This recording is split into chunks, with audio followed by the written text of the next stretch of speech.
Hello EFD squad and welcome back to the UCL review where we look at the creme de la creme of European football. And joining me is the creme de la creme of Football Daily. It's Joseph Tomlinson. Too kind. I don't think I would describe myself as the creme de la creme. Well, on TV now and stuff, aren't you? So, big dog. And talking of big games, we've got 3 for you on this show. And also a Total Football live stream tonight on Football Daily, 7:45. We'll be there. Come and join us. Drop us some questions, line of inquiries on Twitter, and we'll endeavour to answer all of them. I said it, all of them. Let's start with all the goals, because Tottenham versus Bayern was an absolute... Oh dear, when it rains it pours from Maurizio Pochettino, and 7 hit the net last night for Bayern Munich at the Tottenham Hotspur Stadium. They are just all over the place at the moment. I got battered in the winners and losers comments on Monday for saying that Tottenham were poor against Southampton. People were saying, they were down to 10 men, they battled really well.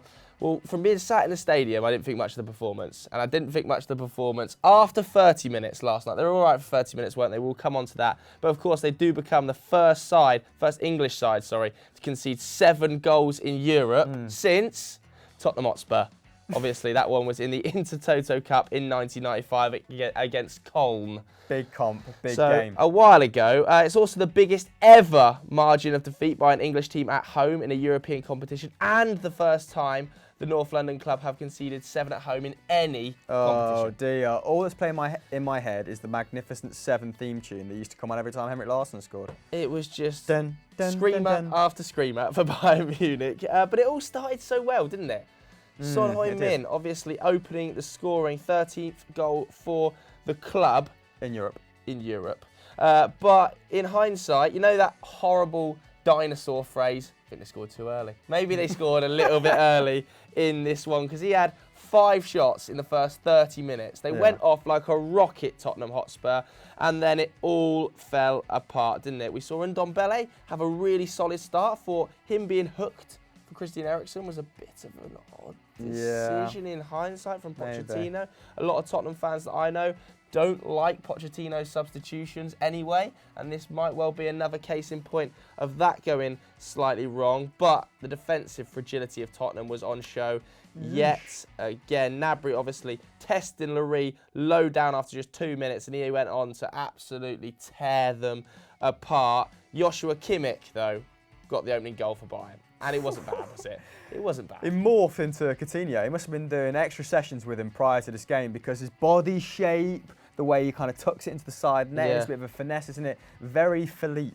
Yeah, I mean, there was only 190 odd seconds between the first goal and then the equaliser. So a very, very short-lived lead. Harry Kane obviously did pull one back. He's now got 5 goals against German clubs in the UCL. That was his 11th goal in 11 games as well for club and country. So despite the fact some people were saying, it's not the best Harry Kane, still doesn't look fully fit potentially coming off the back of that injury last season. But he is still scoring goals, but not as many goals as Bayern Munich, because everything they hit last night went in the net. Yeah, it was a historic game on many fronts, wasn't it? You just reeled off the stats, why it was so harrowing for Tottenham.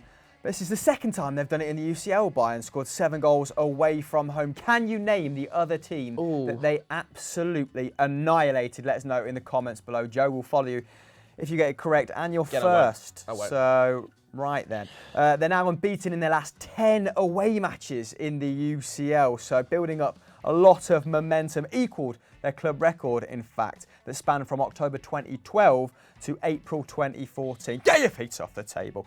Serge Gnabry is the second German to score 4 or more goals in a UCL match. Has only been achieved once before, in fact, by Mario Gomez against Basel in 2012. Subsequently, Gnabry has now scored more goals from open play in the Champions League than Eden Hazard. Totally unnecessary dragging Eden Hazard into this, but poor old Eden. But it's true. Stuck in the Europa for a good 3 seasons with Chelsea. I think he's got 5 in 45 UCL appearances though, so my word, ample opportunity to score more than that. And I think he's equalled Harry Kane's record at the new Tottenham Stadium in terms of how many goals he's scored in total. Yeah, there thus far on a big fat 4. Yes, the numbers behind Serge Gnabry's 90 minutes. 5 shots, 5 recoveries, 4 goals, 4 tackles, 4 fouls won and 1 assist. 5 shots, 4 goals. He just went absolutely supernova and tweeted after the game that North London is indeed red, as Bayern were playing in red, fully rubbing salt into the proverbial wounds of our very own Sonny Snelling and Danny Pape. Danny Pape came in this morning looking like he drank 14 cans of Super K. Shout out Tony Pulis as well for saying in 2015 that Gnabry's not good enough to get in this West Brom squad. Yeah, he's done one since, hasn't he? An interview since saying, yeah, well, you know, I'm glad he's reached his potential. Bitter. Helped by you, Tony. The other man running amok in this game, Lewandowski's now scored 13 goals in 10 games. And the flick, let's talk about the flick for a second. Why is he playing Volta at the Tottenham Hotspur Stadium? No need for it. It's rude, it's disrespectful, and quite frankly, it warrants a ban. Of course, the new Volta game is endorsed by our very own Zach Jellab. He's rubber stamped it, he's given it his thumbs up. His seal of approval. Where am I? I've lost myself on the script. Yeah, he scored a brace in this game, didn't he? He's now got more goals than any other player in Europe's top 5 leagues this season. Now, expected goals had this game. Don't talk to me about expected goals with 7 of it in the net. I tweeted that last night.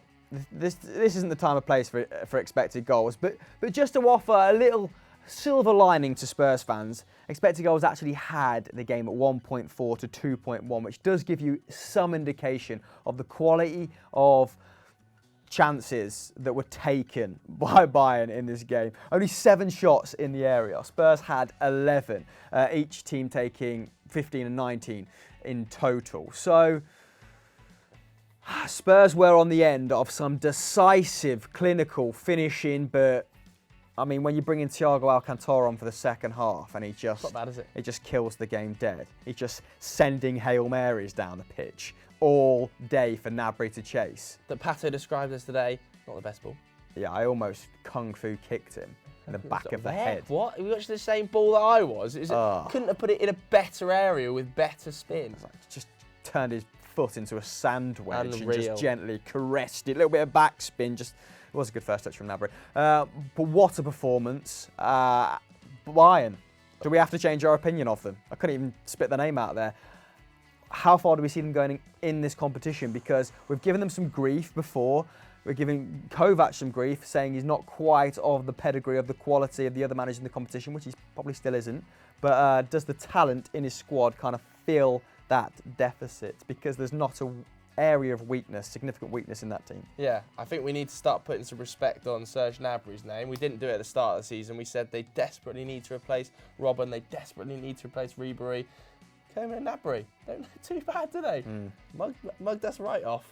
Before we move on to our second game then, if you're not a member of the EFD squad, what are you playing at? Click subscribe as displayed on screen now and turn notifications on. Our next game is Juventus versus Bayer Leverkusen.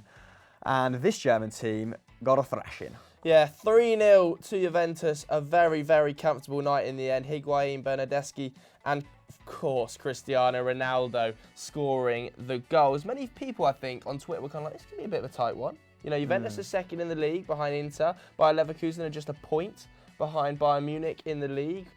They've got some very talented players, the likes of Kai Havertz. Could be a tough one for Maurizio Sarri, but it was anything but, and Leverkusen's form in the Champions League continues to be an absolute turd. Of course, losing the first round 2-1 at home to Lokomotiv Moscow. They sit bottom of the group on 0 points, and that's probably their Champions League journey over and done with, given they've still got to play Atletico Madrid home and away. There were some big losses. Let's put it right.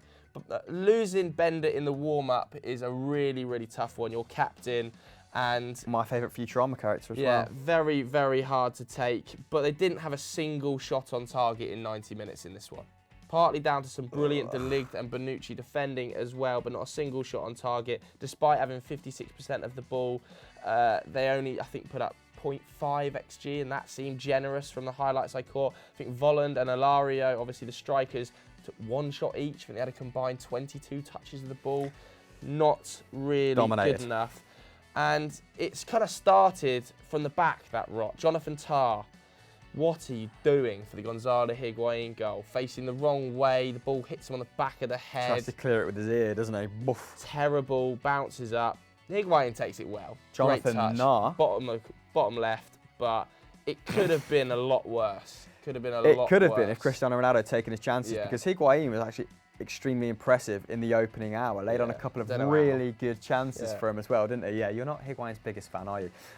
This is just a continuation of Juventus' excellent form at the start of the season, yet to be beaten in any competition this season, winning 6 and drawing 2, including that 2-2 draw with Atletico away from home, so pretty impressive. Last night, Sarri opted for a front line of Ronaldo, Higuain and Bernardeschi, benching Aaron Ramsey and Dybala, who both started in that 2-0 victory over Spal, my favourite acronym in football. Cristiano Ronaldo up to his old tricks though, taking 5 of Juventus' 11 shots on the night. Not massive considering they're in control. Yeah. 3 of which he put on target. 2 decent-ish stops. Probably scored the hardest chance of the 3. He also completed 2 dribbles, won 100% of his aerial duels and created 2 chances. So a proficient night in the Champions League, but standards are very high when it comes to Cristiano Ronaldo in Europe's elite competitions. Loves playing against German sides as well, doesn't he? 23 goals in his last 26 games against sides from Deutschland. In fact, he just loves the Champions League full stop, doesn't he? That was his 127th Champions League goal and his 102nd win in the competition. And he's now got 43 goal involvements in 50 games for Juventus. It's not bad, is it? What is he, 34, 35? Yeah. Doesn't seem too poor, does he? Despite every saying he's had a massive drop-off. Although standout in this game was probably Cuadrado. Continues his impressive start to life under Sarri. This time at right back, showing his versatility once again, completing 2 tackles, 3 interceptions, 3 dribbles, and also laying on 1 chance. Sarri does love. Juventus fans sort of love player, doesn't Cuadrado at the moment. I think he's been their standout player in the last 3 matches. He was great against Spal on the weekend as well. So when we were talking about selling Cancelo, like, what's this idea behind selling Cancelo? It doesn't make any sense. The best back. I'll just drop Cancelo. I'll just play Cancelo. I'll just play Cuadrado there, and then I'll take 65 million and have Danilo as a backup. So Seems like we know very little, and football managers know quite a lot. Moving on to our final game. It wasn't a pretty night for Real Madrid, was it? They drew 2-2 with Club Brugge, continuing a horrific start to this season's Champions League campaign. Obviously humbled 3-0 in Paris. A Paris without Mbappe, without Neymar. And then at home against the Belgians, 2-2. Not good enough. And of course they were 2-0 down within 40 minutes. Dennis getting both of them kind of scruffy finishes. One where he kicked it into his own foot, one where he fell over his own feet. Scruffy's generous. And dinked it over Thibaut Courtois, who, by the way, got hooked at half-time with stomach cramps. Hey, I've been there. I've been there. In other words, everybody in the dressing room went, somebody get him off. I've had enough of him immediately. But it wasn't all his fault, was it? Modric giving the ball away in a horrific area for Dennis's second goal. And it's now the 3rd Champions League game in a row in which Los Blancos have conceded 2 first-half goals at home. That is a worrying statistic, isn't it? It really is. Really worrying Almost statistic. like Zidane doesn't really put together a very competent defence. Well, they'd only done that twice in the 124 games previous. So to do it 3 times in a row must be concerning. They did get back into the game thanks to Ramos, who always seems to pull them out of a hole when they need a goal. Yeah. A lot of people saying it was offside, it was offside. I've seen an angle this morning from BT Sport with the VAR line drawn. He looks onside. Okay. He looks onside. Well, that's that cleared up. So it does seem that VAR got that one right. He's the 2nd defender to score in 10 Champions League seasons after Piqué. How does he score so many goals? That must annoy him, though, that he's 2nd after Piqué. I bet Piqué takes so much pleasure from that. 100%. They've now conceded 5 goals in that opening 2 Champions League games. That's as many as they conceded in the entirety of the 18-19 group. Ugh. And in that group stage, they shipped 4 against CSK Moscow. So this is worrying times to be at the back of Real Madrid. Small comfort, though. Their comeback ensured it was not their 3rd consecutive Champions League defeat and their 3rd European home loss in a row. So that must be the smallest grain of comfort to Zidane, because people are hammering him. He is under so much pressure despite being top of La Liga. Yeah, I bet Lopetegui, I bet Solari just absolutely loving what is unfurling at Real Madrid. But fair play to Club Brugge. And, you know, fair play to Bruges as a city, because you can get there on the Eurostar for a very reasonable price. Everybody said it's really nice as well. I might check this out. I think I might go. Unbeaten in 6 Champions League matches, winning just 1, drawing 5. So absolute specialists at getting 1 point from a game, having lost the previous 8 before that. So, you know, slow progress. They're unbeaten in 15 games this season in all competitions. 10 wins, much more impressive on that front. Drawing 5, including their 6 UCL games. Obviously, that includes the qualification round as well. And they sit 1 point clear in the Belgian Pro League, having played a game less than second place Standard Liège. Of course, Vincent Kompany's Anderlecht completely capitulating, as are Genk without Trossard. Shout out to Emmanuel Dennis, the menace, as well. Going into this fixture, he was without a goal in 10 European games. He now becomes the 3rd youngest player at 21 and 321 days to score a brace against Los Blancos in the Champions League after Alexandra Pato and who else? Again, let us know in the comments below. Trivia questions. Peppering you with trivia here. And they weren't even that fortunate. Like you said, this was just lacklustre from Zidane's men, and they should, you know, be brought underneath the microscope. And despite the stats being against the visitors, they only had 26% possession and 7 shots to Real Madrid's 27. Actually had this at 2-2. So those 27 shots, the majority of them must have been low quality, from distance, desperado central. Standout for Real Madrid was Toni Kroos, if we're going to try and, you know, extrapolate the positive from this game. So 93% pass accuracy, 4 tackles and interceptions, 3 dribbles, 8 key passes. 8. 3 shots, 1 assist. He should have scored though. Real Madrid have Galatasaray up next, a double header against them in fact. So enormous pressure on Zidane to get 6 points in those ties. Real Madrid fans, are you backing yourselves in the UCL? Dominated it in the modern era, but off to a stinking start, like Tomlinson said. How far do you think you're going to get? Let us know in the comments below. That's it. That's a wrap. Where are we going after this?